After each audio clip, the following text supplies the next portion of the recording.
¿Qué tal? Muy buenas tardes. ¿Cómo se encuentran todas y todos? Qué bueno, mientras no nos llueva mucho, todo estará bien. Antes de comenzar este evento de las charlas del TID, quisiera darles un anuncio por parte de la coordinación. Este anuncio es de que el siguiente 2 de julio, que es el día martes, tendremos un evento dirigido para los compañeros que nos acompañan de sociales. ¿Cuántos compañeros de aquí son de sociales o estudian una licenciatura? A ver, por acá, ok, son una buena cantidad.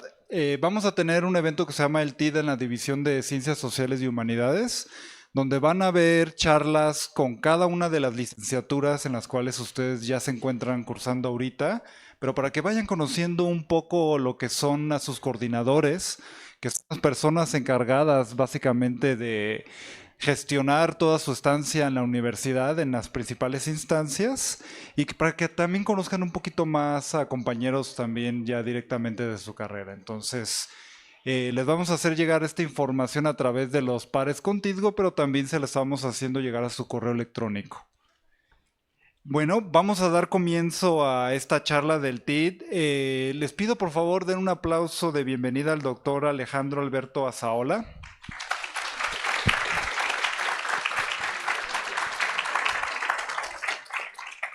Muchas gracias. El doctor Alejandro Alberto Azaola nació en la Ciudad de México y cursó su licenciatura en la Facultad de Química en la UNAM, obteniendo el título de QFB. Realizó su maestría en biotecnología en el Instituto de Investigaciones Biomédicas, igual de la UNAM, y el grado de doctor en Ciencias Biológicas por la UAM. Tiene estudios postdoctorales en el Centro de Investigación y Desarrollo de Alimentos en Quebec, y tiene también en otras instancias de Canadá relacionadas al Ministerio de Agricultura y Agroalimentación. Inició su carrera como investigador independiente en el Departamento de Sistemas Biológicos de la Universidad Autónoma, donde actualmente es profesor investigador titular C. Cuenta con más de 40 años de antigüedad en la UAM y posee nivel 1 en el Sistema Nacional de Investigadores. Hasta la fecha ha realizado más de 50 publicaciones que versan sobre microbiología en revistas nacionales e internacionales y cuenta con más de 350 citas en sus trabajos. Ha participado en más de 100 presentaciones en congresos en México, en el extranjero, con diversas conferencias de divulgación y difusión de la investigación científica, así como cursos y seminarios sobre biotecnología, alimentos, enzimas y microbiología. Y bueno, además de tener todo lo que es digamos, todo un currículum bastante extenso en el tema que nos estará reuniendo el día de hoy, tiene principalmente sus afiliaciones en el área de investigación de productos biológicos, en la Sociedad Mexicana de Biotecnología y Bioingeniería, en la Asociación Farmacéutica Mexicana y, como habíamos comentado, en el Sistema Nacional de Investigadores. Bueno, Alejandro, lo mencionamos así ya para quitarle un poco la parte de la formalidad, esto que es a veces puede ser una barrera, ¿no? Porque buscamos aquí que sea una charla. Recordarán, esto no tiene tanto el título de una conferencia o un asunto así, sino buscamos una charla que ustedes participen y que se involucren con el tema tan interesante que nos trae Alejandro, quien es un profesor muy cercano y amigo del TID. Pues bienvenido, Alejandro. Le damos otro aplauso, por favor.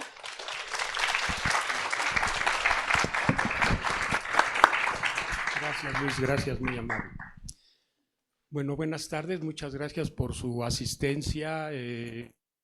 Bueno, todo lo que acaba de decir Luis, pues no es más que la consecuencia de una trayectoria cuando yo llegué a la universidad.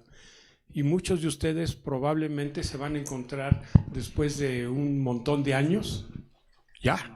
Ok. En algo semejante. Entonces, lo único que están viendo es a un egresado de la universidad y que ha hecho un trabajo que ha tenido cierta continuidad. ¿Y cuál es la ventaja? Que el hecho de tener una licenciatura, posteriormente hacer un posgrado y, como dijo por ahí Luis, el poder ser investigador independiente me permite hacer lo que me gusta, ¿sí? y me permite equivocarme y me permite regarla y regarla y regarla, porque la ciencia así es, ¿no? El conocimiento a veces avanza un paso y se atrasa dos, pero lo importante es reconocerlo. Y yo les voy a hablar de algo que ustedes, todos ustedes tienen, no importa para dónde vayan. Yo les voy a hacer una pregunta. No les voy a hacer una pregunta. El día de hoy, ¿se han rascado la cara? Sí. ¿Y después de rascarse la cara, se han chupado el dedo? No. Fíjense, ¿ustedes han visto a gente que se saca los mocos y luego se los come? Sí. Y entonces uno dice, wow, qué asco, ¿no? Pero qué puerco, qué cochino. Pues bueno, sí, uno puede decir porque no tiene la costumbre. Sin embargo, la nariz es un filtro de microbios. Y cuando nos sacamos un moco y nos los comemos, o se sacan un moco y se lo comen, pues están echándose un pequeño Yakult. Y el Yakult no es otra cosa más que una leche fermentada que tiene microorganismos. ¿Quiénes toman leches fermentadas? ¿Quiénes toman yogur todos los días? O bueno, de vez en cuando. Viven con eso, ¿no? ¿Sí? Entonces, ¿cuántas veces venimos a la universidad, nos bajamos del transporte público y probablemente, como vamos y nos compramos una torta? Y entonces a la torta le metemos todos los microbios de toda la gente que agarró el pasamanos y ahí lo dejó. Ustedes se lavan las manos y dicen, ya quedé limpio. Están llenos de microbios, están llenos de bacterias. ¿Por qué? Porque la bacteria es una capa que también nos da protección. Y siempre estamos acostumbrados a que ya me agarró una enfermedad y ya me llegó casi la muerte segunda porque me dio diarrea, dolor de cabeza, mareos. ¿Y qué fue? ¿Quién hizo eso? Pues una bacteria que ni la tomamos en cuenta porque es tan pequeñita, que no la vemos, pero sus efectos los sentimos. Y entonces hoy vamos a hablar un poquito de eso. Espero que les agrade la plática. No dura más que unas cuantas horas, pero bueno, espero que les sea agradable. Y aquí lo que estoy tratando de mostrarles es que las bacterias existen en todos lados, en todo el mundo, en todos los organismos. Nosotros evolucionamos porque los microorganismos de una u otra manera ayudaron a que estuviéramos aquí igualmente. Pero aparte de eso, fíjense la cantidad de microorganismos que hay, ¿sí?, en el suelo.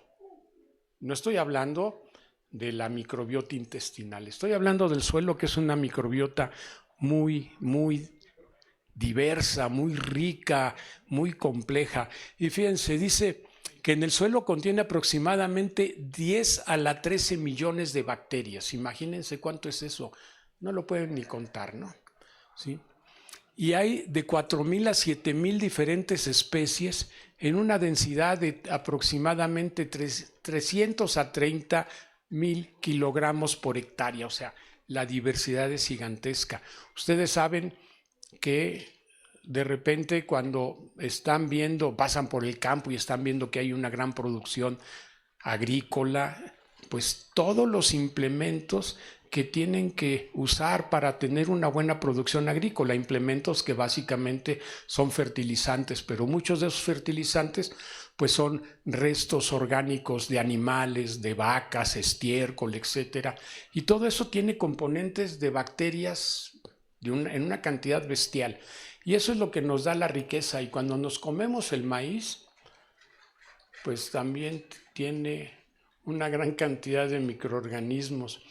En su casa, ¿cuántas veces han comido pozole y lo dejan y al día siguiente tiene burbujitas? Ya está hirviendo y no son burbujas de que hierva, sino son microorganismos que están llevando a cabo un metabolismo. Y entonces primero empiezan a salir burbujas. ¿Por qué? Porque están produciendo gases a partir de los almidones del pozole. Y de repente huele a rayos. Y eso quiere decir que las bacterias que ustedes comieron estaban ahí presentes, pero como lo dejaron, no lo cuidaron, pues las bacterias proliferaron y lo que hicieron fue fermentar ese caldo que ustedes acababan de comer. También tenemos en el suelo hongos, levaduras. Por ahí dice, ay, Chihuahua, ya no veo aquí, fitoparásitos, el carbón que constituye un importante. Bueno, esto está mal, algo estaba tragando camote yo, perdón, pero bueno, no importa. Todos tragamos camote de vez en cuando, ¿no? Pero a veces tragamos camote con bífidos o con bacterias que son buenas y eso pues es bueno para el organismo. Pero vean todo lo que tiene, aparte de eso tiene virus, y los virus son mucho más pequeñitos que una bacteria, ¿sí? Y los virus no los vemos y sin embargo, virus que afectan a los humanos, acabamos de pasar hace pocos años una pandemia por un virus que tampoco vimos, pero bueno, sufrimos muchas pérdidas y eso fue muy grave para muchos de nosotros y que era pues, algo que no vemos, microorganismos. Y bueno, vean ustedes más o menos el tamaño que tenemos de los microorganismos. Ah, miren, aquí sí hay un foquito, aquí se ve. Vean ustedes si puedan comparar aquí en la pantalla de por allá. Y lo que es rojo es un eritrocito, es una célula de la sangre. Y con respecto a la célula de la sangre, pues entonces tenemos bacterias como clamidia, algunos virus, otro tipo de virus, bacteriófagos. Y aquí tenemos una bacteria, un glóbulo rojo y una bacteria. Estamos hablando de cosas que no vemos, pero que a veces sentimos. Y en tipo de bacteria, pues hay un montón de bacterias, de microorganismos, virus, bacterias, arca, fungi y otros microeucariotes, que son parásitos, etcétera. Si ustedes se ponen a rascar en el suelo, en una maceta, a lo mejor por ahí van a ver de repente un gusano, van a ver una lombriz, pero si lo hacen con más cuidado van a ver unas cositas pequeñitas y cada vez esas cositas pequeñitas, ¿qué es lo que consumen? Consumen la celulosa de los restos vegetales. ¿Y cómo le hacen para consumir la celulosa? Igual que las vacas. Tienen montones de microorganismos en su tracto gastrointestinal para degradar esa materia orgánica y poder crecer, reproducirse, etcétera, mantenerse, seguir evolucionando. Y vean, aquí este es el mundo de los microorganismos. Y aquí lo que encontramos son cómo crecen los microorganismos. Arriba, a la derecha, a la izquierda de las transparencias, lo que vemos es una bacteria cómo crece. Y crecen, pero rapidísimo. O sea, hay bacterias que tardan en duplicarse 20 minutos, 25 minutos. Entonces, cuando nos echamos un taco y ese taco, la persona que estaba cortando la cebolla, que no la lavó, o que estaba picando el cilantro, que tampoco lo lavaron, y que estaba lleno de tierra, y que venía de un huerto, vamos a poner, en donde lo adicionaron con caca de vaca para que creciera bien el cilantro, y entonces llega y nos los pepenamos. Y eso nunca lo pensamos, o sea, lo que pensamos es, uy, está baratísimo, está riquísimo. Pero bueno, también estamos comiendo bacterias, las respiramos. Arriba tenemos, a la izquierda, una bacteria, cómo crece, y abajo tenemos una levadura. La levadura también la consumimos y es importante, ¿por qué? Porque producimos con ella alcohol, vino, el pan, quesos, etcétera, ¿no? Y abajo a la izquierda, pues lo que tienen, hay una bacteria que está moviendo la cola. ¿Por qué mueve la cola? Pues porque está contenta o para desplazarse, ¿sí? Pero fíjense qué bonito es meterse en este mundo que a veces nos cuesta mucho trabajo. Vamos a hablar de las bacterias, pero no como en secundaria, en la preparatoria. Vamos a tratar de hablar de las bacterias como universitarios. Y como universitarios tenemos que profundizar un poquito más, tenemos que comprender un poco más el mundo. Y entonces, bueno, aquí tenemos diferentes formas de bacterias, ¿sí? Y de repente en medio aparece una bacteria que tiene información. ¿Cuál es la información? Pues vean todos los pelos que tiene ahí alrededor esa bacteria. ¿Y qué fueron esos pelos? Pues algo muy simple. A esa bacteria, cuando ustedes matan un piojo, ¿han matado un piojo? Nunca han matado un piojo. Lo apachurran con las uñas, ¿no? Hasta que ¡cluc! Se truena el piojo y dicen, ya me quité el piojo, ya no. Pues algo semejante hicieron con esa bacteria y vean lo que hay. Todo eso que está ahí es DNA. Es todo su genoma, su cromosoma, todos sus genes que tiene esa bacteria. ¿Y para qué necesita esos genes? Pues para poderse mover, para reproducirse, etc. Pero fíjense qué maravilla. Si yo les digo, metan ese DNA otra vez en la bacteria, con toda seguridad no van a poder, ¿sí? ¿Qué es lo que hace la célula? Pues la célula produce un montón de proteínas. ¿De dónde vienen esas proteínas? Pues del genoma. Y la transparencia anterior, vimos que la bacteria estaba moviendo la cola. Lo que vemos arriba a la derecha es una estructura de ese pili, de ese pelo, cómo se mueve. Y ese pelo, para que se mueva y pueda rotar, necesita una maquinaria, y esas maquinarias son proteínas. Son aproximadamente 30 proteínas que se tienen que ensamblar en orden para que entonces puedan generar un movimiento. El movimiento es, en los engranes pequeños, es entre 10 y 15,000 revoluciones por minuto. O sea, vean cómo se mueve esa cola. Para que la cola se esté moviendo a 1,000 revoluciones por minuto o menos, y eso le permita al microorganismo desplazarse. Y eso es algo que nunca no lo habíamos visto. Pero cuando estamos en la universidad, lo único que hacemos es maravillarnos de la información que vamos obteniendo, y eso nos va haciendo cada vez nuestro sentido común más abierto, y nos va haciendo cada vez más observadores del mundo, y nos va haciendo más preguntones de ese mundo. Y eso es lo que estamos aprendiendo en este primer trimestre. Las bacterias han evolucionado con nosotros, y vean, por ejemplo, lo que tenían los chimpancés, Neandertal y el humano moderno.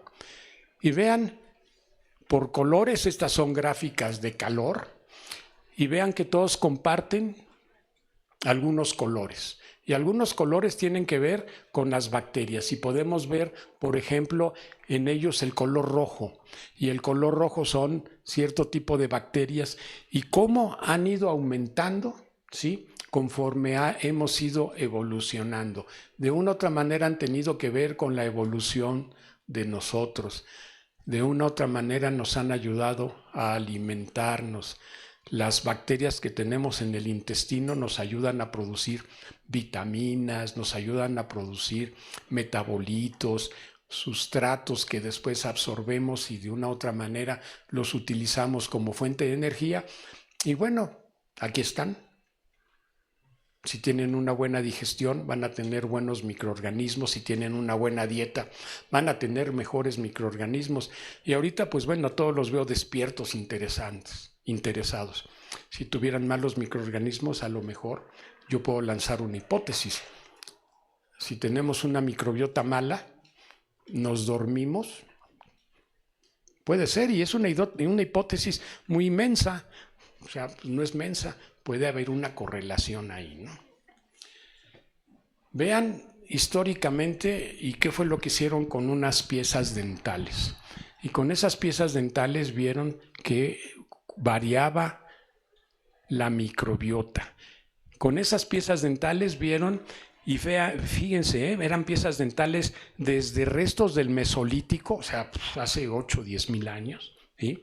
Del Neolítico, de la Edad de Bronce, de la época medieval y de la época moderna. Y si ustedes ven los colores van cambiando. Eso quiere decir que algo está sucediendo, pero fíjense lo interesante. Hacen este estudio pequeñito. Dentro de este artículo hacen el estudio que están esas gráficas de barra y entonces vemos dos tipos de bacterias. Vemos por un lado el Streptococcus mutans, que son los que nos producen la caries. Y por otro lado vemos también una bacteria que es habitante natural, normal de la microbiota de la boca. Fíjense, si comen un taco que se acaban de limpiar, el taquero se limpió no sé qué cosas y luego nos los dio el taco, pues todas las porquerías que tiene son bacterias y ahí estarían, ¿no? O sea, Porphyromonas es una bacteria normal de nuestra microbiota de la boca. El cambio de la dieta provocó que Porphyromonas fuera disminuyendo y Porphyromonas son las barras de color más oscuro. Cuando vino la edad, bueno, no es cierto, no la edad, la revolución industrial, vino el consumo de azúcares, la refinación de almidones, hacer una dieta mucho menos variada. ¿Qué fue lo que sucedió? Que Streptococcus mutans se empezó a proliferar. Ahora tenemos una dieta que es muy rica en azúcares, ¿sí? Refinados. Y entonces tenemos problemas de caries dentales y el que provoca una de las bacterias que es, pues tiene una fuerte impacto en la caries dental porque produce ácidos orgánicos a partir de los azúcares que consumimos, pues esos ácidos orgánicos son los que nos van a provocar la caries. Las bacterias están presentes en donde nosotros estamos, en lo que hacemos. Y esta gráfica nos dice cómo compartimos bacterias con otras especies, ¿sí? Arriba a la izquierda lo que estamos viendo son cómo entre diferentes, vamos a poner regiones del mundo, tenemos bacterias diferentes. ¿Por qué tenemos bacterias diferentes? Pues porque tenemos dietas diferentes. O sea, tenemos una dieta en donde los países asiáticos básicamente tienen un tipo de almidones que se los da el trigo, el arroz. En los países latinos tenemos una dieta que tiene que ver más con otro tipo de almidón, que no hay diferencias grandes, pero es más derivado del maíz, pero aparte de otras cosas que consumimos. Entonces nuestra dieta varía. Pero vean también la gráfica que está abajo a la izquierda y lo que van a ver es cómo se comparten igualmente con diferentes tipos de mamíferos, ¿sí? O sea, tenemos las mismas dietas. Y luego lo que vemos cuando está la gráfica más grande, pues vemos que todas las especies que están ahí, y ni siquiera son especies, son diferentes organismos, diferentes tipos, son desde el venado, el pez, el chango, la lagartija y el humano, todos compartimos esas bacterias. Las bacterias son presentes, constantes en todos lados, versátiles. Ahora hay un término que se está usando. Antes eran el término de las bacterias que estaban presentes en todos lados. Ahora son bacterias versátiles. ¿Por qué son bacterias versátiles? Porque vamos a ver algunas gráficas al final de cómo su genoma le ayuda a ser versátil a estas bacterias. Y las bacterias, pues bueno, siempre las teníamos como, ay caray, cuídate porque te puedes morir. Bacterias que son patógenas, que son transmitidos por otros vectores, y esos vectores, pues bueno, pueden ser en la época medieval, pues bueno, cuando estaban las pestes, ¿quiénes eran los que esos vectores eran? ¿Quiénes eran los vectores? Las ratas, ¿no? O sea, había una suciedad tremenda y las ratas son las que transmitían una bacteria que era la peste, que producía la peste y la gente se moría. No había tratamientos para nada de eso. Ahora, pues estamos viendo que los microbios, ¿sí?, tienen la narrativa actual de los microbios es diferente. Y la narrativa actual es que ahora los consideramos con la perspectiva de buena salud. Si tenemos buenos microbios, vamos a tener una buena salud. Ustedes lo ven con los anuncios en el radio, la televisión. Consumimos leches fermentadas, etcétera. La microbiota va a ser buena y aparte de que va a ser buena la microbiota, vamos a tener buena salud. Antes producían enfermedades que no se podían controlar. Ahora resulta que los microorganismos son importantes en esta cadena de una sola salud. ¿Y qué es la cadena de una sola salud? Como el suelo, si tiene una buena microbiota, es capaz de producir buenos alimentos, en buena cantidad los alimentos, y estos alimentos igualmente los vamos a consumir nosotros y vamos a tener entonces mejor salud, pero vamos a tener también una microbiota mejor. Eso es lo que se está estudiando actualmente. Aquí tenemos en el cuerpo humano cuántos microorganismos encontramos en cada parte del cuerpo humano. Y vean, por ejemplo, en sus brazos, dice aquí, bueno, en la, sepa cómo está, aquí está, hasta 1000 especies. En el tracto gastrointestinal, ¿sí? Entre 500 y 1000 especies. En el tracto urogenital, 60 especies. En la faringe, en la boca, 60 especies. O sea, tenemos bacterias a lo bestia por todos lados. Y aquí lo que hay que hacer es un dato que es bien interesante, ¿no? O sea, las células en el cuerpo humano, fíjense, son 10 a la 13 células. Lo que se calcula es que de microorganismos, hace algunos años decían, hay 10 veces más microorganismos. Eso quiere decir que es un valor de 10 a la 14. Ahora ya se está diciendo, no, están más o menos iguales, son 10 a la 13, pero nadie los ha podido contar. Pues no nos alcanzaría la vida para contarlos, pero se calcula. Son herramientas matemáticas para decir cómo puedo calcular eso. Y a la vez, fíjense cuántos genes tiene el cuerpo humano. Nosotros, lo que vemos de cada uno de nosotros, que es el fenotipo es el color de pelo, cómo tenemos el pelo, si usamos o no usamos lentes, si somos de cierta altura o medimos menos, si tenemos cierta complexión, ese es nuestro fenotipo. Y eso, todo eso está dirigido por aproximadamente 23,000 genes. Las bacterias, lo que se calculaba, y fíjense en qué año, en 2024, se calculaba que había 2,300,000 genes. O sea, es una bestialidad lo que las bacterias tienen de información genética y que ahora nosotros estamos siendo capaces de estudiarlas. Y aquí vamos a hacer una diferencia. Aquí vamos a hablar de la microbiota, que es la comunidad de bacterias, pero también vamos a hablar del microbioma, que es la comunidad de bacterias más sus genes. Y entonces cuando vemos eso, estamos hablando de cantidades que son muy inimaginables a veces, ¿no? O sea, vemos esos números y vemos 10 a la 13, 10 a la 14, pues a veces podemos contar hasta 1000, si no tenemos otra cosa que hacer podemos contar hasta 2000, pero llegar a 10 a la 13, yo lo dudo. A mí no me alcanzaría la vida, pero tampoco lo voy a hacer, ¿no? Aquí, ¿cómo es la microbiota? Y fíjense, aquí lo interesante es esta foto donde está el papá y la hija, ¿no? O sea, es familia y la familia con una dieta similar porque comen exactamente lo mismo, tienen microbiota diferente. La pregunta es, ¿por qué?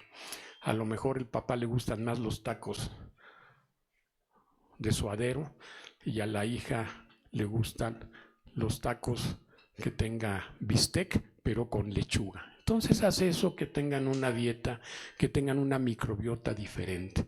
La microbiota se va a alimentar de las pequeñas moléculas que tienen como componentes básicos la carne, la lechuga, la tortilla, de lo que consumimos todos los días. Y pues entonces vemos que tantos microbiomas como personas hay. Si aquí se pudiera hacer un estudio en este momento y que fuera rápido, difícil, pues veríamos que todos ustedes de una u otra manera van a tener las mismas bacterias. Lo más probable es que las tengan en cantidades diferentes. O sea, la diversidad de bacterias va a ser tan grande como ustedes. La riqueza en cada uno de ustedes, de esas bacterias, es lo que va a ser diferente. Hablamos de riqueza, ¿sí? Que es todas las bacterias que puede haber, 1000 géneros, 1000 y tantos. Fíjense, la semana pasada salió un artículo bien interesante y se me fue el patín.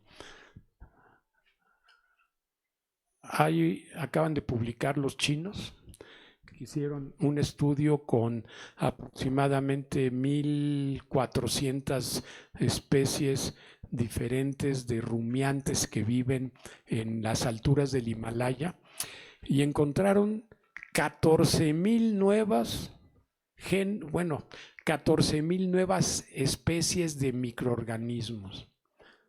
Entonces uno dice, bueno, ¿cómo lo descubrieron así tan rápido? Cuando yo entré aquí a la universidad, mi proyecto tenía que ver con bacterias. Y una de las personas que lo revisó dijo, el proyecto está bien, va a trabajar con bacterias muy conocidas, pero pues son las únicas que hay porque ya se conoce el 85% de todas las bacterias que existen en el mundo. Y conforme va avanzando la tecnología, conforme va avanzando la ciencia, resulta que ahora se sabe que se conoce menos del 1% de las bacterias. O sea que en vez de ir para adelante, probablemente fuimos para atrás. Pero fíjense lo que adelantó la tecnología para poder tener una mayor precisión con eso. Es algo que vamos a ver un poquito más adelante. Entonces, dice, bueno, aquí es exactamente lo mismo, es una forma de repetirlo. Lo que quería yo señalar es que cada uno de nosotros somos parte, ¿sí? O sea, formamos una comunidad con las bacterias, pero cada quien tiene comunidades diferentes de bacterias, riqueza diferente de bacterias. Y aquí lo que podemos es preguntarnos algo. Ya voy a terminar, fíjense, qué padre. Aquí lo que nos podemos preguntar es cómo podemos cambiar la microbiota para tener salud. Y algo que se conoce ahora, y vamos a ver algunos ejemplos bien interesantes, ¿sí? Es que diferentes dietas vamos a tener una diferente microbiota, diferentes bacterias. Si comemos diferentes fibras, o sea, podemos comer la fibra de la lechuga, pero podemos comer también la fibra de la espinaca, pero podemos comer también las fibras que se les ocurren, ¿sí? Eso va a hacer que los microorganismos hidrolicen, rompan esas polisacáridos, nos den azúcares y con los azúcares vamos a producir energía para poder movernos, para estar aquí, venir a la universidad, escribir, hacer un trabajo, etc. También vamos a tener probióticos y prebióticos, y ustedes los consumen probablemente de vez en cuando en leches fermentadas, en quesos, a veces en un montón de alimentos que ni cuenta nos damos, como son los tacos que prepararon con cebolla sin lavar y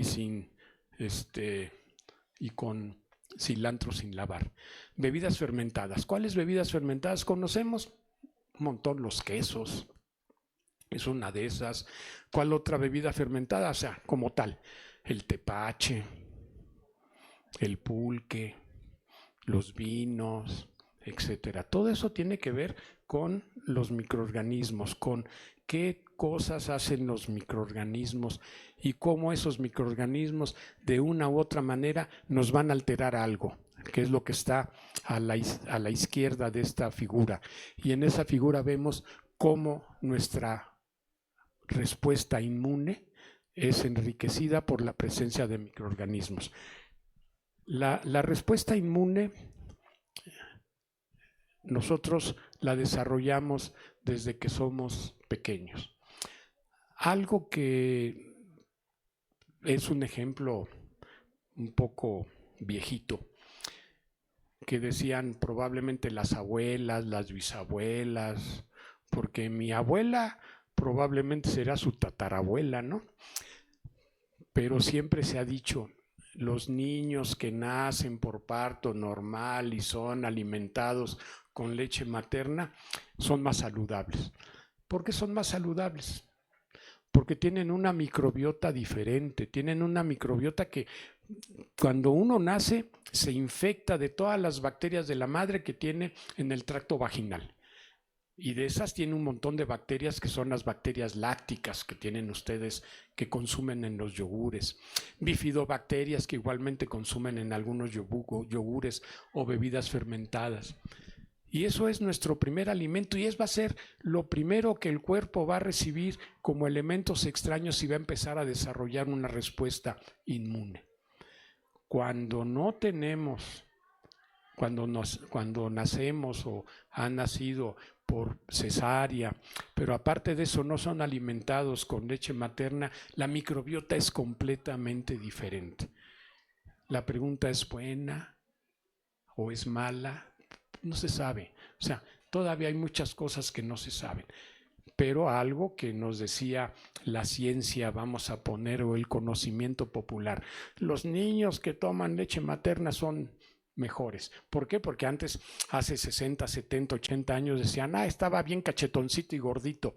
Ahora se sabe que un niño cachetón y gordito tiene problemas de salud, ¿no? Entonces todo va cambiando. ¿Por qué? Porque el conocimiento va siendo cada vez más preciso. Hacen más preguntas. Y entonces fíjense, a partir de todos los antecedentes, pues en el año de 2013, Obama, el presidente de los Estados Unidos, firmó una iniciativa, y es la iniciativa del microbioma. ¿Por qué? ¿Qué es lo que vio de importante con esto? Pues resulta que este microbioma puede tener un impacto social. ¿Por qué social? Porque si no hay alimentos, probablemente pueda haber movimientos sociales, y es lo que vemos, por ejemplo, en muchas regiones de África. La gente se está muriendo de hambre en muchas regiones y es una forma de control social, pero también tiene un impacto político, es control político. Vean, por ejemplo, lo que está pasando en Afganistán ahorita, ¿no? O sea, hay una sequía terrible, no hay producción, pero también es un control político de los países desarrollados donde dicen no te mando alimentos, y ellos lo que quieren es mándenme alimentos porque no los puedo producir, pero tienen un régimen complicado y lo vemos muy cerquita ahora lo que está sucediendo con Cuba, ¿no? O sea, se les acabó el petróleo, no les mandamos petróleo, pero México es el único que ha estado mandando alimentos, no les alcanzan los alimentos para lo que está sucediendo allá, y la gente no tiene. También una mala alimentación va a provocar una salud débil. Tienen un impacto cultural, pues la cultura es lo que somos nosotros, lo que estamos haciendo. El hecho de estar aquí es un evento cultural, no porque yo les vaya a dar el conocimiento, sino porque es un lugar de reunión, de convivencia. Es una forma en la cual transmitimos tanto ustedes, o no transmitimos, sino compartimos conocimientos, compartimos ideas. Tiene un impacto sanitario importante. En los años 70 hubo un barco que encalló en las costas de Alaska y Canadá, en el lado del Pacífico, el Exxon Valdez, y derramó cientos de toneladas de petróleo. Y bueno, pues fue realmente una tragedia ambiental. Las fotografías, los videos que pasaban eran de peces, perdón, no peces, sino gaviotas, animales grandes que estaban forrados de petróleo, pues se morían, no podían hacer gran cosa. Bueno, pues mucho del petróleo que estaba ahí, acuérdense que el petróleo en agua es un elemento orgánico en agua, pues son diferentes no se combinan, no necesariamente se combinan y es fácilmente arrastrable el petróleo. Pero hay un montón de elementos en el petróleo que son fácilmente que se combinan con el agua. Y entonces se estaba provocando una contaminación bien grande y dijeron, bueno, pues vamos a hacer algo. ¿Y saben qué metieron? Bacterias. Y esas bacterias pues se pepenaron una buena parte de ese petróleo. ¿Por qué? Porque ese petróleo o esas moléculas del petróleo eran su fuente de carbono para reproducirse. Y si ahorita vemos, era una bacteria que a veces se considera patógena. Uy, ¿tiene pseudomonas? Hace muchos años era tratamientos de antibióticos. Y el problema es que ahora tenemos esa bacteria multiresistente a antibióticos y es una bacteria que causa infecciones intrahospitalarias. La gente puede llegar a fallecer por esta pseudomonas. Sin embargo, tuvo un efecto para limpiar esa zona marítima. Y vean, entonces dice Obama, todo esto tiene que ver con un programa importante para los Estados Unidos en su momento. Y fíjense cuál fue el programa importante. Primero tiene que ver con la bioeconomía, la formación de bioenergéticos. Las bacterias pueden usar la materia orgánica residual de la producción agrícola, la degradan a azúcar y con otra bacteria esa azúcar la pasamos a etanol y entonces tenemos energéticos como lo que conocemos ahora como el bioetanol o lo que conocemos ahora también como el biodiesel, etcétera, que son productos metabólicos. Tiene también un efecto en el medio ambiente. Ahora usamos las bacterias para limpiar el ambiente.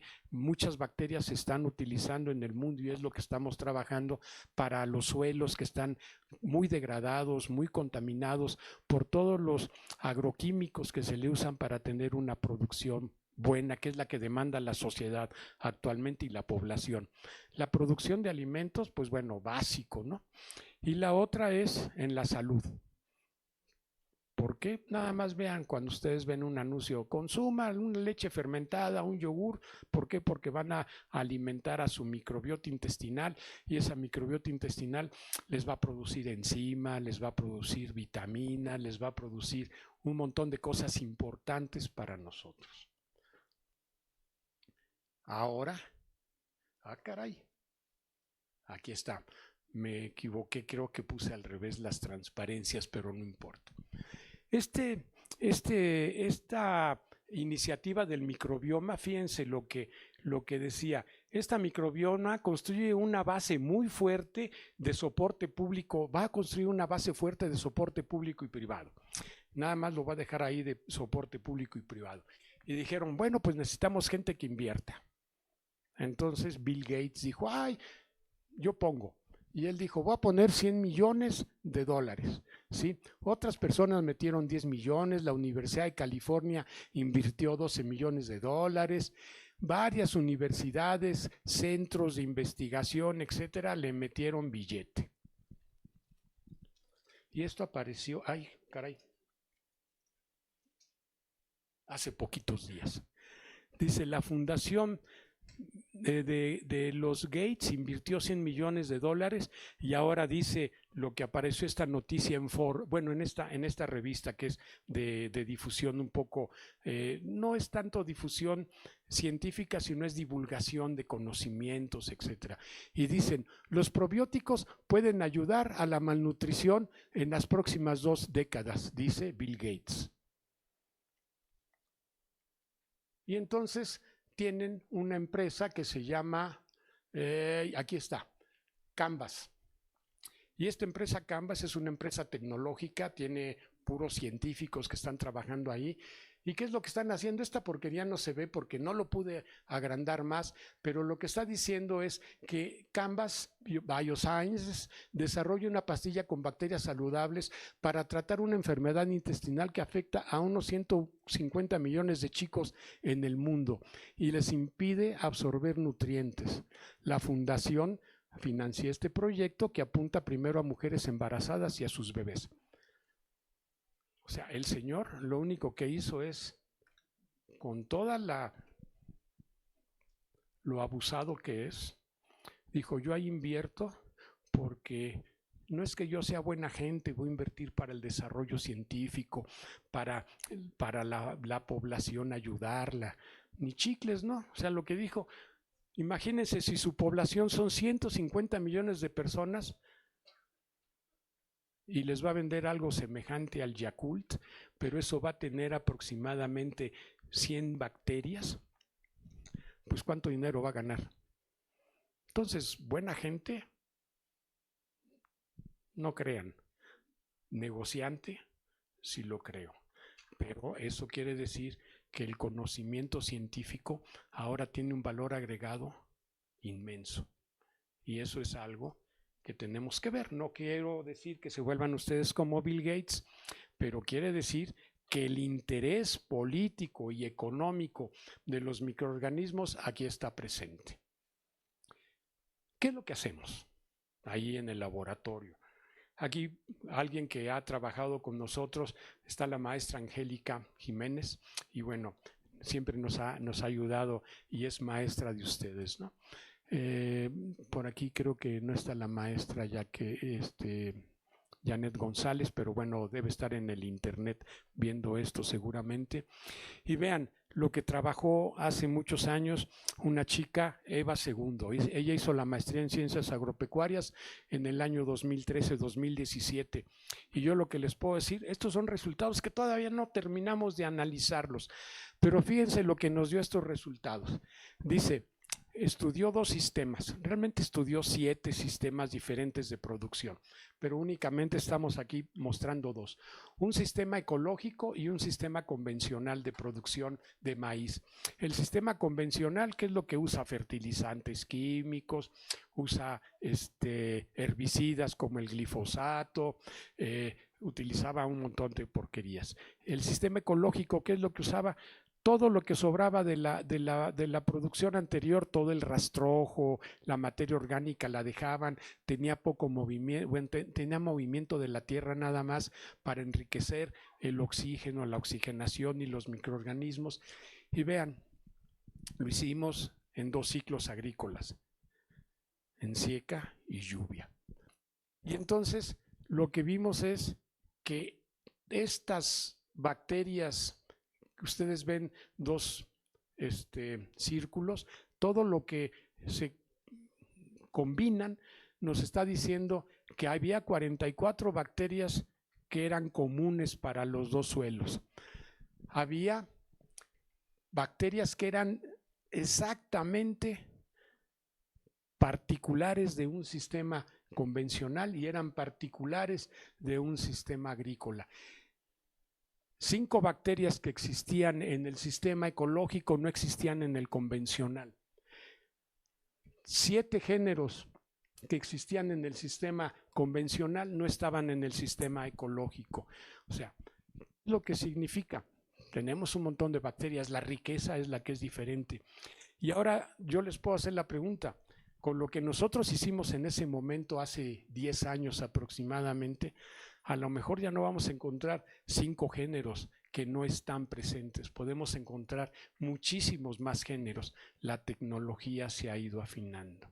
Y ahorita vamos a ver cómo se ha ido afinando. ¿Qué es lo que ella, estudió con esto? Y fíjense qué bonito. Lo que nos interesaba era la funcionalidad del ciclo del nitrógeno en los 2 sistemas agrícolas. El ciclo del nitrógeno lo llevan a cabo los microorganismos. Y entonces lo que vimos eran las enzimas que estaban presentes en el ciclo del nitrógeno. Pero cuando estudiamos a cada una de las bacterias, su riqueza que tenía cada una de las bacterias, pues vimos, y la riqueza estaba aquí por valores de 0.06, 0.09, pero échenle, o sea, en lecturas de 30,000, 40,000 lecturas, el impacto que tengan unas bacterias es, y aunque puede parecer chiquito, pero es importante. Y lo que estamos viendo es que el sistema ecológico tiene mayor cantidad de bacterias que participan en la producción de amonio. El sistema convencional tiene menor cantidad de bacterias que participan en la producción de amonio. que es importante para el ciclo del nitrógeno. Es la fuente de nitrógeno de las plantas. Ah, caray.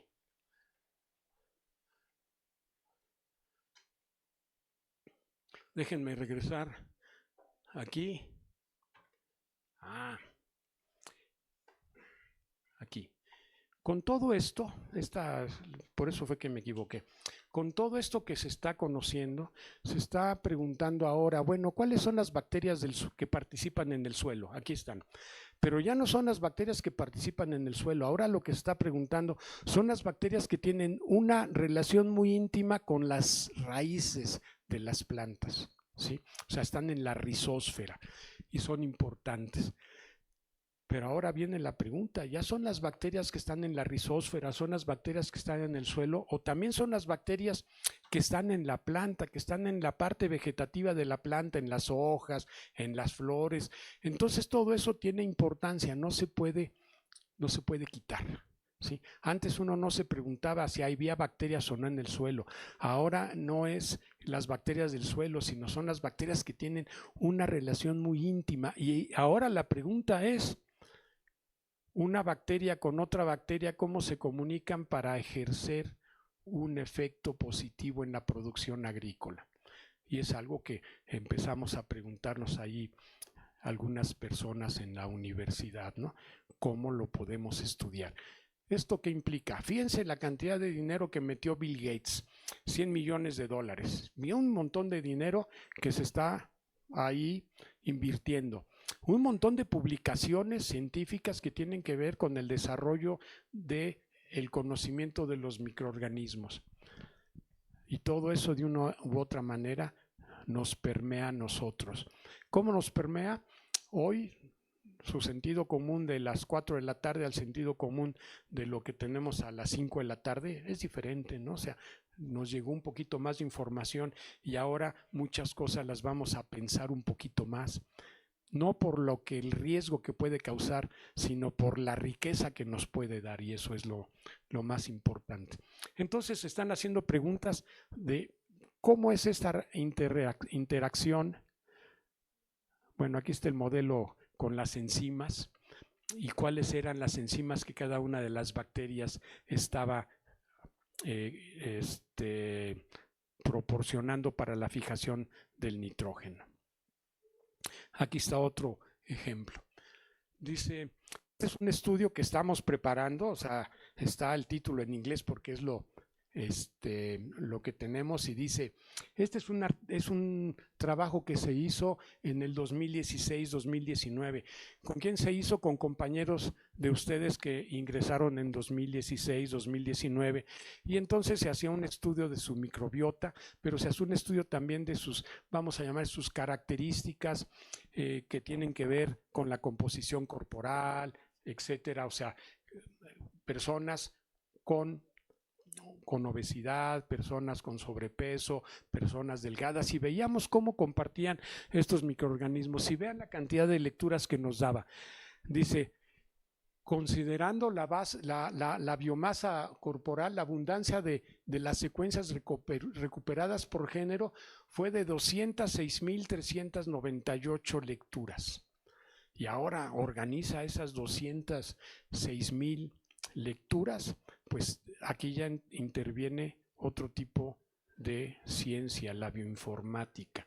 Y esa bioinformática pues tiene que ver con la posibilidad de hacer análisis de datos con la programación. Ahora la programación es algo básico para todos nosotros, ¿no? Para ustedes mucho más.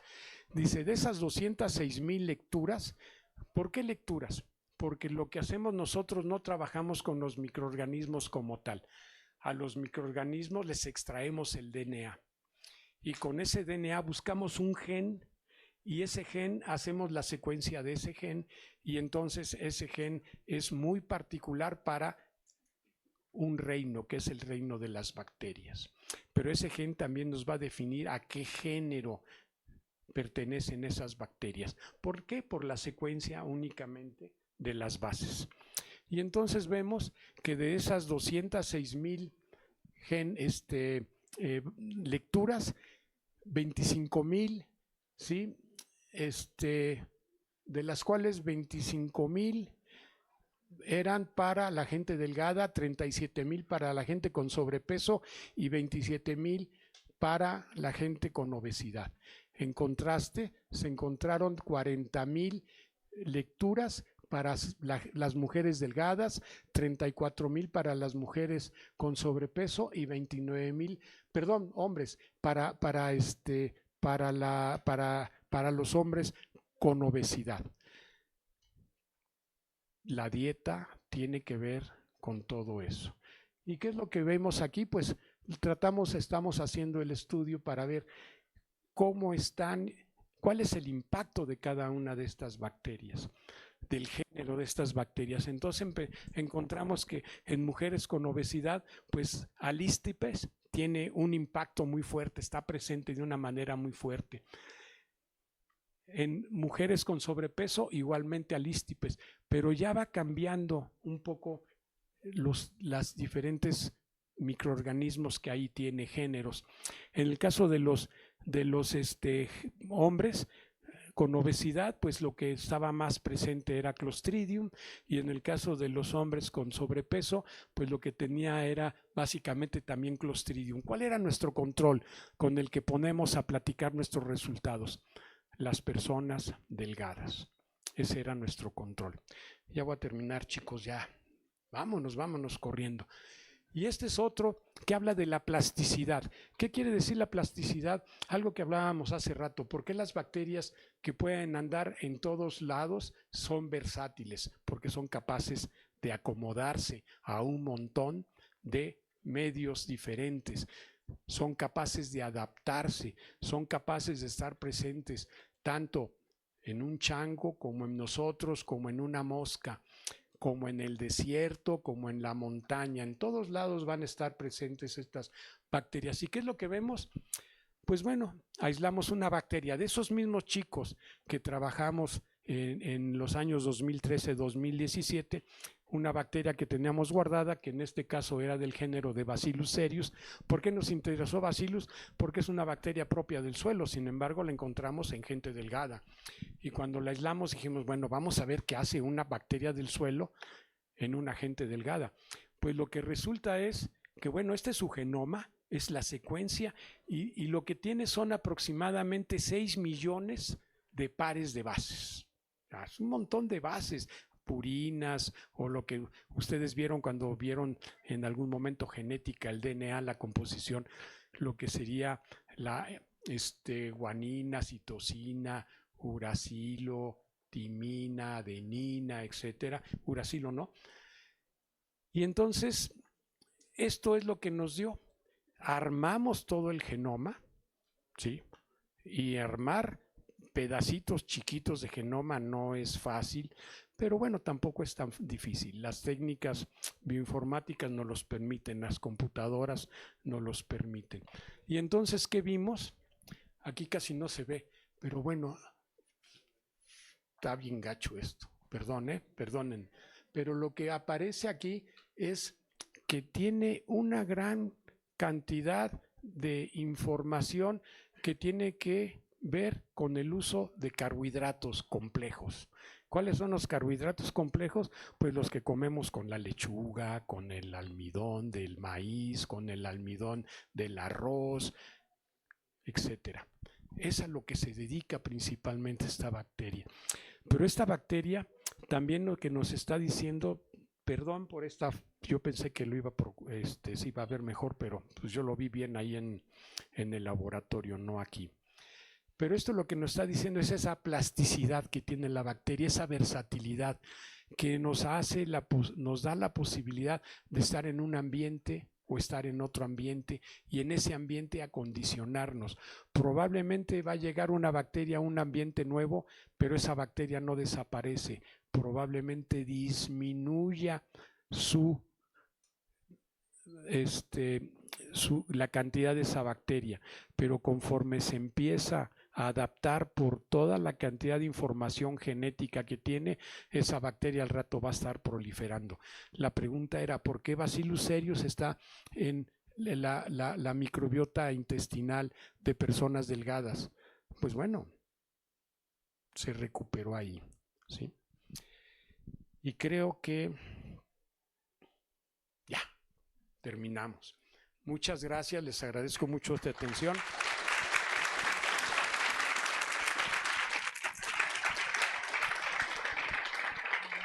Gracias, gracias. Si hay alguna pregunta.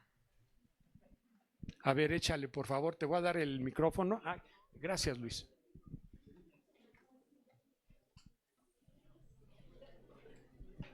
Buenas tardes, me presento. Me llamo Isaías, soy estudiante de QFB y tengo una pregunta. Con esta cuestión de que las bacterias son muy versátiles y son muy adaptativas, ¿a qué grado se pueden adaptar a la radiación? ¿A qué grado se pueden adaptar? Ajá, o qué tan adaptativas son a la radiación, esa es mi pregunta. ¿A las radiaciones? Ajá, a la radiación. Ok. Mira, las bacterias las empezaron a colonizar la Tierra hace 3.500 millones de años. Todos los procesos que han pasado en esta Tierra para que ahora tal como la conocemos, pero las bacterias han estado siempre presentes. Yo no te puedo decir con seguridad eso, pero lo que sí te puedo decir es, hay que leer un poco lo que nos están diciendo algunas revistas de divulgación científica que tiene que ver con los perros y los caballos en Chernobyl. ¿Sí? O sea, Chernobyl fue algo terrible de lo que sucedió en los años 70, 80, no recuerdo muy bien, pero ahora tenemos perros que resisten la radiación y que viven ahí. Entonces, tú dime, ese perro pues necesita bacterias. Entonces quiere decir que a lo mejor son así bacterias como bacterias de la comunidad Simpson, ¿no? O sea, todos radiactivos, todos locos, qué sé yo, pero ahí están presentes. ¿Sí? Hay que estudiarlo. Es una buena pregunta, ¿eh? Así avanzamos, así avanzamos. ¿Alguna otra pregunta más? Por favor.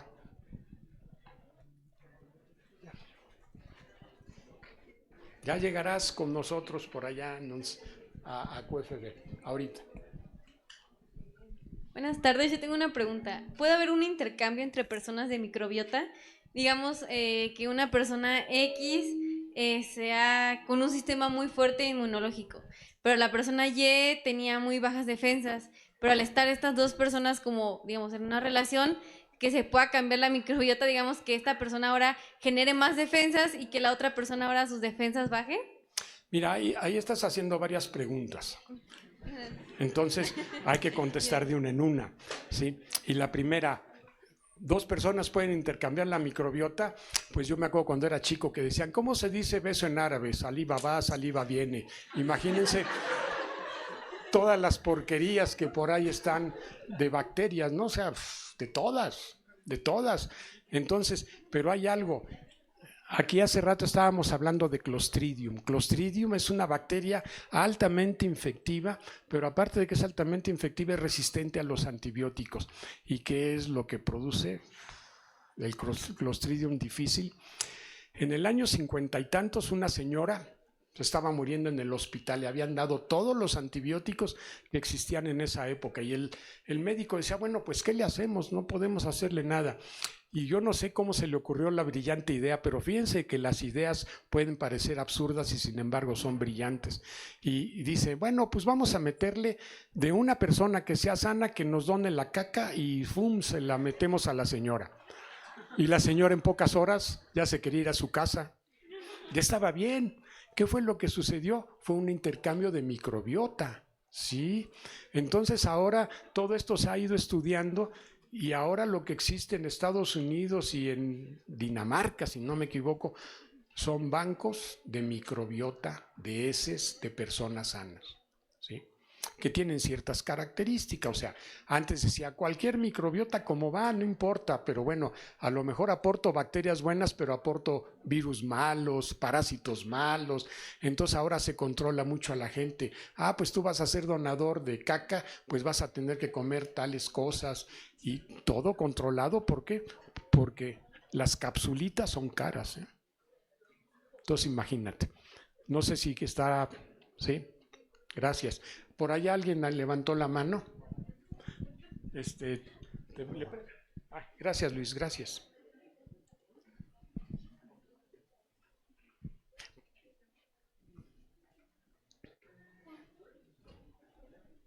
Gracias.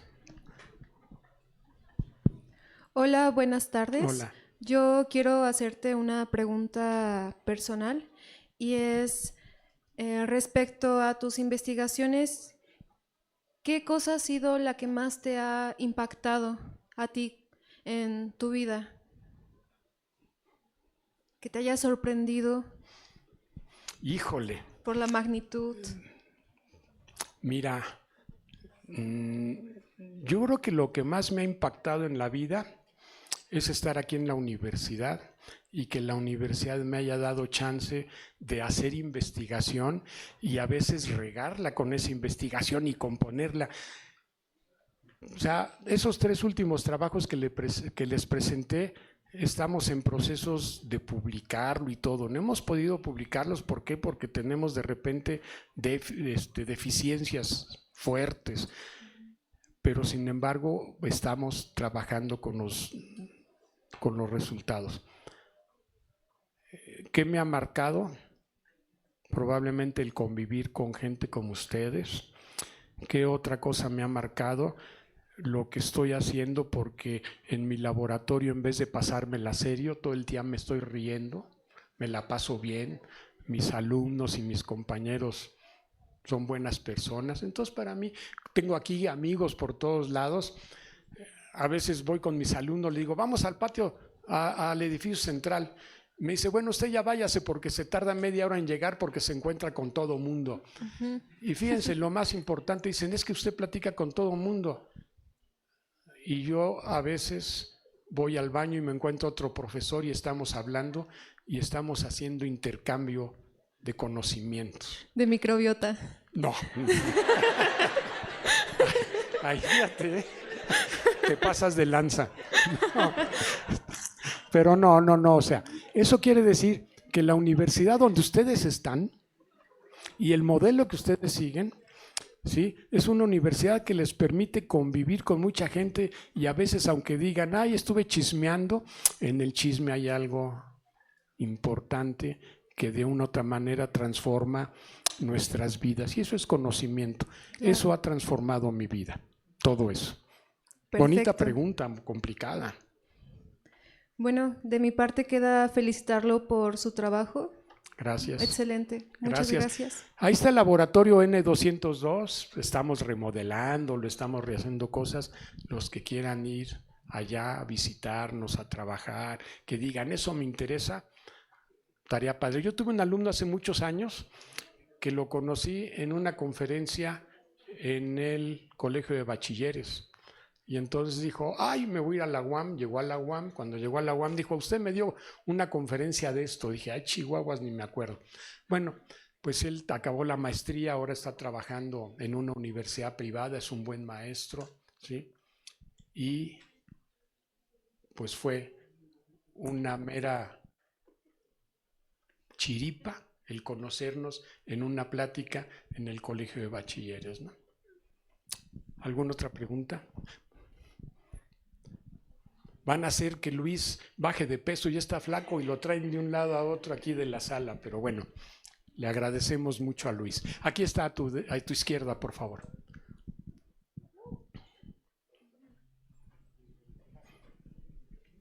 Buenas tardes, Hola. Soy Emiliano, estudiante de QFB, y yo quería preguntarle, dentro de la UAM de Xochimilco o en los laboratorios, ¿qué hacemos para poder separar estas bacterias buenas y malas que están en nuestra microbiota? Pues trabajar. O sea, mira, estamos usando técnicas microbiológicas.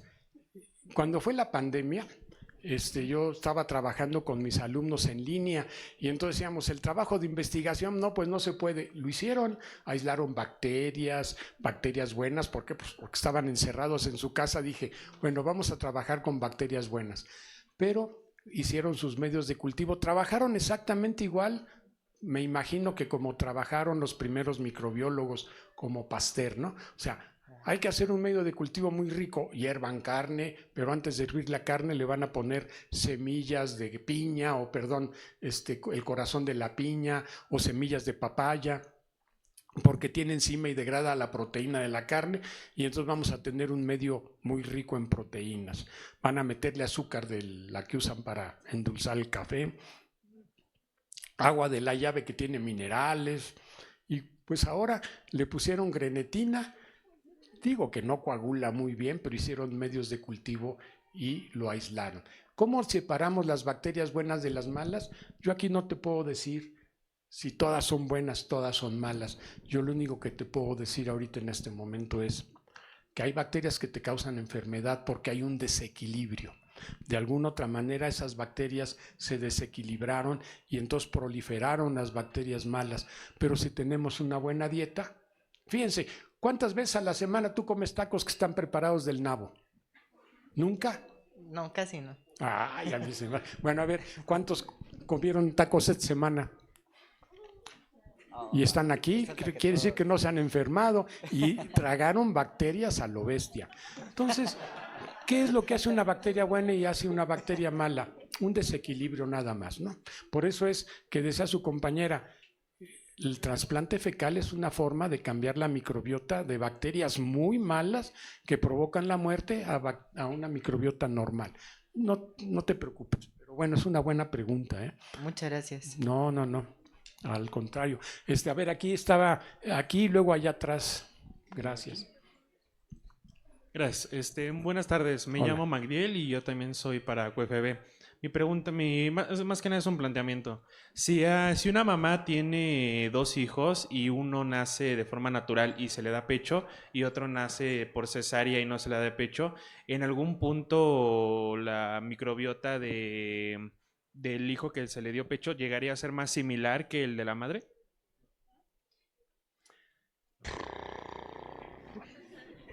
Pues mira, ahí la foto que les pasé decía, ahí estaba el papá y la niña y los dos tenían microbiota diferente. La microbiota no es que sea diferente, o sea, no quiere decir que yo tenga la bacteria 1, 2 y 3 y mi hermano tenga la 4, 5 y 6. A lo mejor tenemos los dos la 1, 2, 3, 4, 5, 6, pero la 1 en uno es muy abundante y en el otro la 6 es muy abundante. Esas serían las diferencias así, muy, muy a lo Mickey Mouse que te estoy tratando de explicar. Hay que hacer el estudio, ¿no?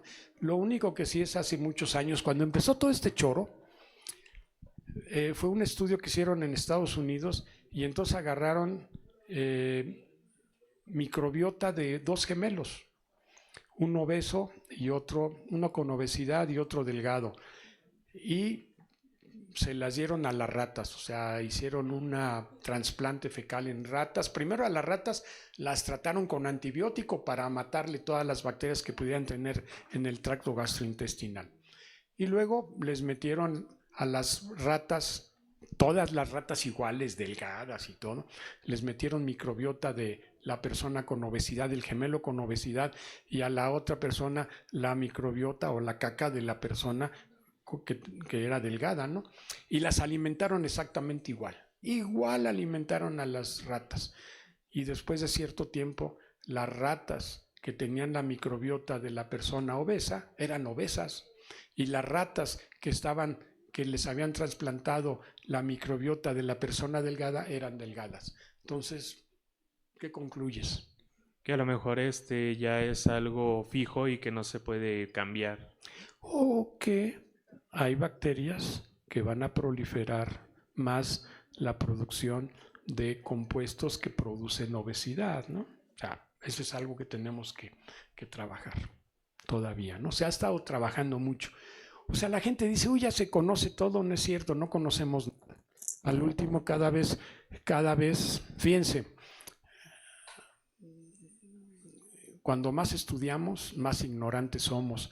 ¿Por qué somos más ignorantes? Porque somos capaces de hacer más preguntas. Y al hacernos más preguntas, resulta que tenemos cada vez más dificultad para hacer respuesta. En estas 3 semanas que llevan ustedes aquí en la universidad, se están haciendo preguntas diferentes, ¿no? Y entonces no quiere decir, uy, ya sé muchas cosas. Sí sé más cosas, pero tengo también más dudas que antes, ¿no? Allá está espero que haya contestado tu pregunta. Sí es una pregunta más o menos relacionada con lo que preguntó mi compañero. Yo había escuchado una vez que si tú te enfermas del estómago, corres riesgo de enfermarte también después de otras cosas. O sea, si se debilita tu microbiota estomacal, se debilita todo en general. Me pregunto si eso es cierto y si hay alguna forma de reforzar como la microbiota de alguna manera, si es posible. Sí. O sea, lo que sí se sabe es que no se sabe si hay una relación directa o únicamente una correlación entre el tipo de microbiota y la enfermedad. Yo lo que les puedo decir, hace rato les hablaba, por ejemplo, de Porphyromonas gingivalis que habían encontrado en dientes de, pues de restos del mesolítico, ¿no? Y había mucha Porphyromonas gingivalis. ¿Cómo lo hicieron?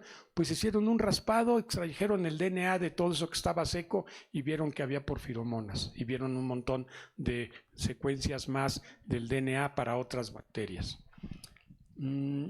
Ahora se sabe que a porfiromonas le encantan las proteínas.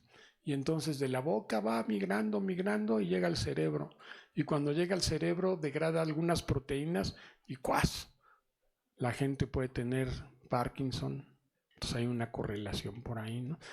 A veces pensamos nuestro cerebro está limpio de bacterias. Para nada. A lo mejor está lleno de porquería y media, ¿no? Pero ahí están manteniendo cierto equilibrio, ¿sí? Sí hay una correlación. Yo no puedo hablar de una relación directa, pero creo que lo que he leído, a lo mejor me falta leer más seguro, muy seguro, que para ciertas enfermedades, ciertos síntomas, puede haber una correlación con cierto tipo de bacterias. Pero es algo interesante para estudiar. O sea, el mundo de ustedes es inmensamente mayor que el mundo que yo tenía, que teníamos muchos de sus profesores y que ahora van a ser ustedes, o sea, su límite ya no es el cielo, su límite es el universo, ¿no? Entonces, aprovechen su estancia aquí en esta universidad. Por allá levantan, tú, ay, allá. Y tú me dices a qué horas, porque ya, ¿sí? Bueno, para empezar le quiero demostrar mi admiración porque no es fácil lo que usted está haciendo.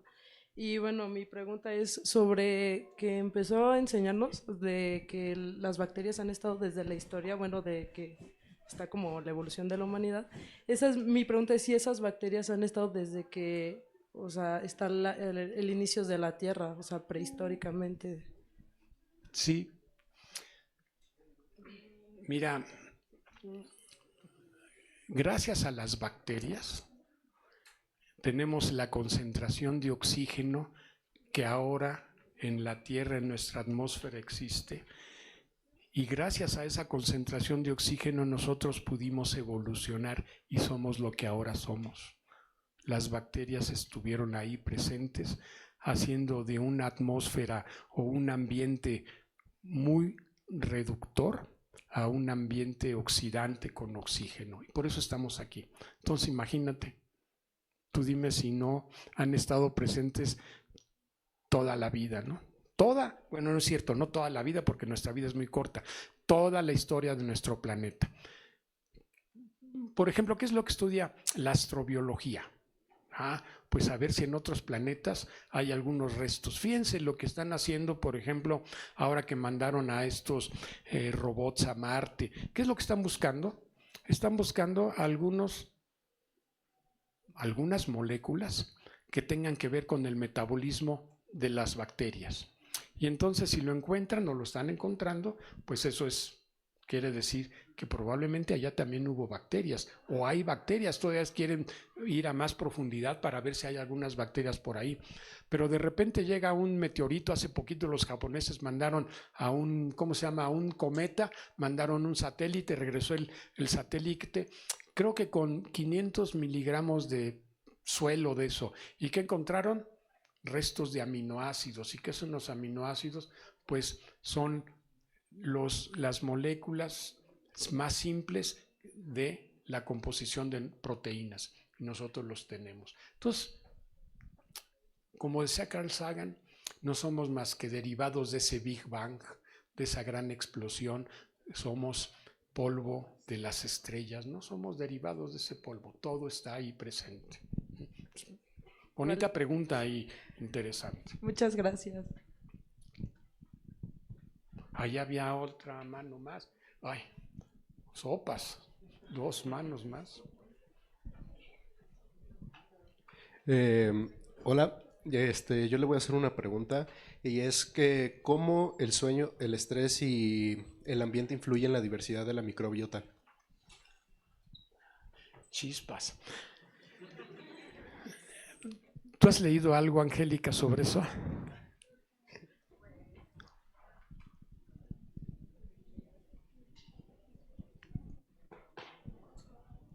Pues, pues supongo que con relación al estrés, pues el estrés finalmente es una alteración, ¿no? en el equilibrio metabólico de nuestro organismo. Y entonces, bueno, esto si se mantiene continuamente, pues puede tener efecto en pues toda la composición microbiana, ¿no? Que nos acompaña en ese microbioma. Entonces, bueno, es una buena pregunta responder, ¿no?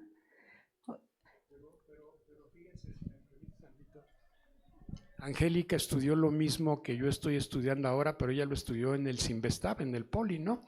Entonces, bueno, compartimos algunos elementos, algunos conocimientos, etcétera, y de repente hay preguntas muy complicadas, y esa pregunta es muy complicada, difícil de responder. Sí, bueno, a nivel ambiental, por ejemplo, yo trabajo zonas áridas y semiáridas. Son condiciones extremas, ¿no? O sea, estos sistemas están bajo estrés continuo, alta radiación solar, poca disponibilidad de agua, pocos nutrientes en el suelo. Y entonces eso tiene un efecto, particularmente yo me enfoco en el suelo y en algunos organismos que se llaman costras biológicas del suelo. Y la composición microbiana pues varía, ¿no? De bacterias principalmente, debido a este estrés. Y entonces, bueno, por ejemplo, en estos sitios se encuentran principalmente especies que son descendientes de estos primeros organismos que habitaron la Tierra, ¿no? Porque son los únicos que son capaces de soportar estas condiciones de estrés, ¿no? Entonces, bueno, digamos, pensando en nosotros como un sistema que esté bajo estrés, pues la composición microbiana pues va a cambiar con relación a alguien que esté más tranquilo, ¿no? Más equilibrado, con menos estrés o en una condición más favorable, ¿no?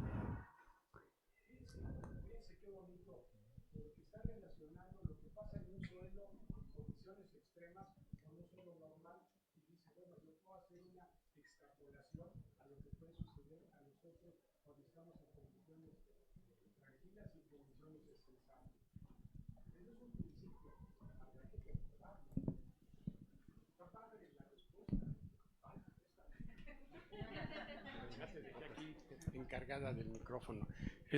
Una última pregunta, porque tengo que ir a mi laboratorio, chicos, perdónenme, pero estoy en el laboratorio N202.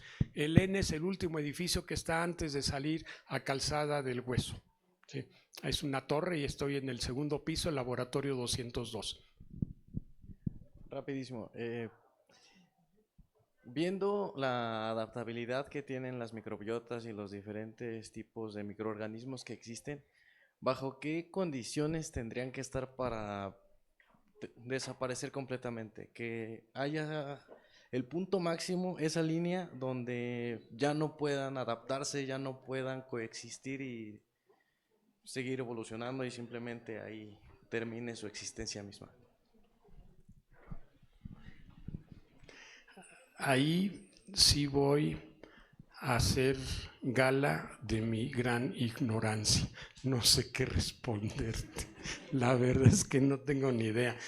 ¿Tú qué le responderías, Angélica?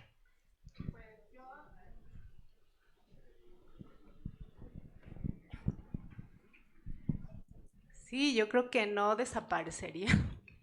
O sea, han estado, algo que comentamos ayer justo en la sesión, ¿no?, de modular con los chicos era que pues estaban antes de que nosotros llegáramos y seguramente cuando nosotros nos extingamos como especie, porque somos una más, van a seguir, o sea, y puede ser que igual cuando este planeta desaparezca, pues alguna información genética se vaya en restos de nuestro propio planeta, ¿no? Como ya han encontrado en meteoritos, o en algunos otros componentes pues del espacio, ¿no?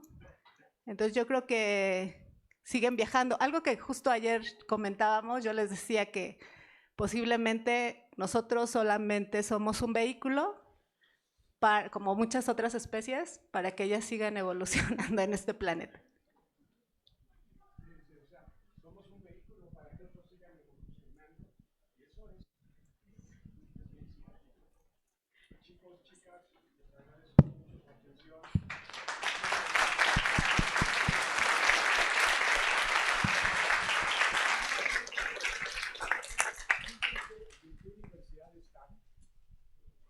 En una universidad en donde el 80% de sus profesores son profesores investigadores, son profesores de tiempo completo, que están haciendo investigación y que nuestra función es lo que hicimos ayer, lo que encontramos ayer, divulgarlo con ustedes. Entonces, felicítense y los felicito por estar aquí con nosotros y gracias. Buenas tardes.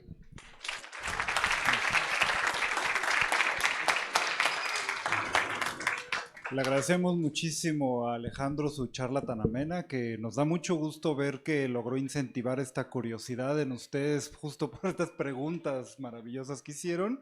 Y bueno, como parte del protocolo final, le damos al doctor Alejandro una constancia de su charla.